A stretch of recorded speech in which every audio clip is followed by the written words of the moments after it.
Alright everyone, it's my birthday, so I'm celebrating by only doing my 3 main videos today. I'm going to take a little bit easy, and then I've got a live appearance later. I figured that would be fun to shoot the shit for a while, but first I wanted to officially endorse a product that was sent to me. Jam and Bean Coffee Roasters. I will simp for this product. I've got a cup of it next to me right now. On my second cup already, actually, so we'll be clanking a little bit today.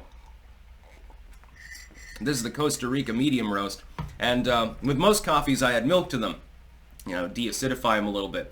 But boy, oh boy, this is fucking smooth. I didn't need the milk in it. It smelled great when I opened the bag, and that's usually the hint that it's going to be a good coffee. So Folgers can kiss my ass.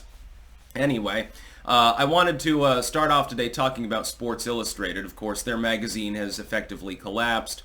They laid off 70% of all the people that worked for Sports Illustrated. Some people are angling in and saying that the reason for this is wokeness. But that's only partially the story. There's actually something much funnier there. Yes, doing the DEI thing. What's your magazine known for? You have a pinup on front. A chick in lingerie, an attractive chick.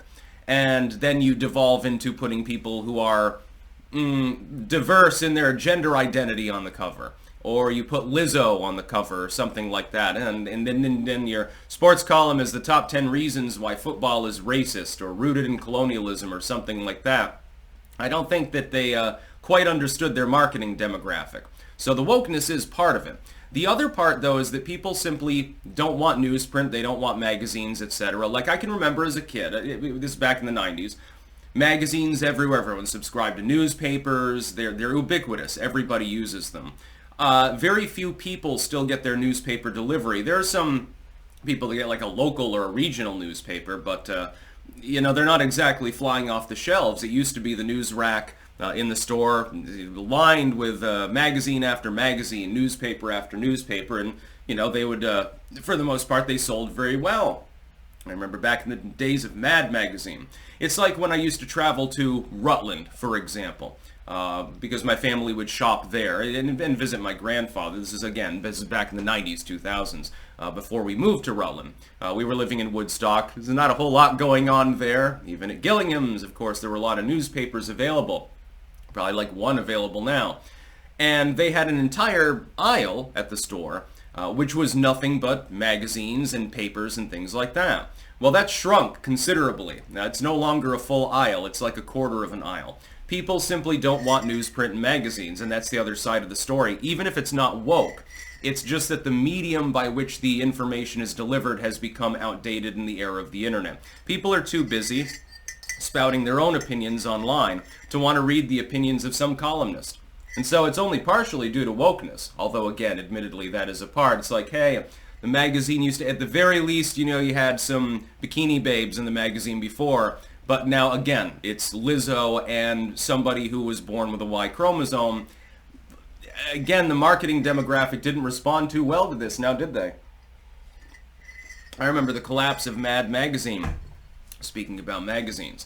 It begins, they're riding high in the early MTV era. Like in the late 90s, early 2000s, Mad Magazine was killing it. Getting online and everything. They certainly didn't wait long to get their .com, etc., etc. First, they started taking out ads. And it was like, well, it's not a terrible problem because, it's only a few. But then it became more ads. And then they started toning down the material. And then they decided that, spur of the moment, hey, we're only going to release 6 editions a year instead of 12. And they just screwed with the marketing demographic that they were working with didn't respond well to the decisions that were being made, especially in the wake of the death of William Gaines. In Sports Illustrated case, who are you catering to? Mainly male demographic, sports fans, etc. They want to do the testosterone thing. They're getting your magazine partially to look at the pinup on the cover. Because it's eye-catching. You've got the hot chick on the cover and it's there on the rack, and what are the men's eyes going to be drawn to? You've got an advantage because you're doing that. But now they're seeing Lizzo. Or something comparable to that. I don't think that they quite understood what was going on at the time. I've been doing it for a while. And it's not just Sports Illustrated. Again, this is legacy media-wide. Magazines, newsprint, etc., they keep making the same fundamental mistakes. Late-night comedy. Hell, late-night comedy has devolved into, here's the top 10 jokes about Donald Trump for this week. Well, at first, that's very funny. especially in times of political turmoil. Eventually it gets old because you've kind of exhausted the venue of jokes and now you're just basically ripping off jokes about other people and slapping Trump's name on them.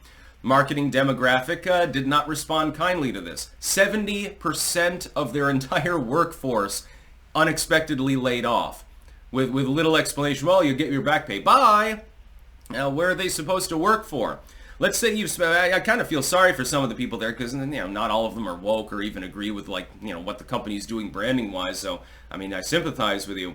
But imagine you've spent the last 15, 20 years in the industry doing the magazine thing, being a columnist or whatever. And now, you've been fired because they've laid you off. The problem is that because you have a shrinking pool of interest in the medium itself, you're going to have to adapt really, really quickly. Or else you're going to be flipping burgers, effectively. So hopefully they saved up plenty of money for the dry times ahead, especially with Bidenflation. Imagine that you lose your job right now. It wouldn't be a pretty picture for the average person. The Sports Illustrated has collapsed, partially due to the wokeness of the company. You can find 1,000 examples on Twitter right now just by searching Sports Illustrated of examples of their wokeness. Hey, this was the October cover, and it'll be like, it's somebody who's clearly diverse in some way or another. Here's the LGBTQ edition, plus MAP, of course, for Sports Illustrated. Here's middle school cheerleaders meeting a drag queen. Ain't that cute? Doesn't that really get you up? Yeah. I wonder why the magazine's having problems. We don't understand. Anyway, yeah. I'm just going to be a chucklehead today and be snarky because I can. It's my birthday and I can do what I want to. Sports Illustrated fucked up. They fucked around and they found out real bad. It's like, when is like a gun or an ammo magazine going to go woke too? And they're like, okay, here's the 5 top trans porn stars that love guns, and little ditty about how much they love their 9mm or their AR or something like that. Again, mistakes can be made when you're marketing to people. It's like, imagine, because I know the demographic that typically watches me, it's men, mainly males between 25 and 50 years old. I've got that core demographic, mainly right-leaning or libertarian. That's most of the people that watch my videos. What if I were to start doing makeup content?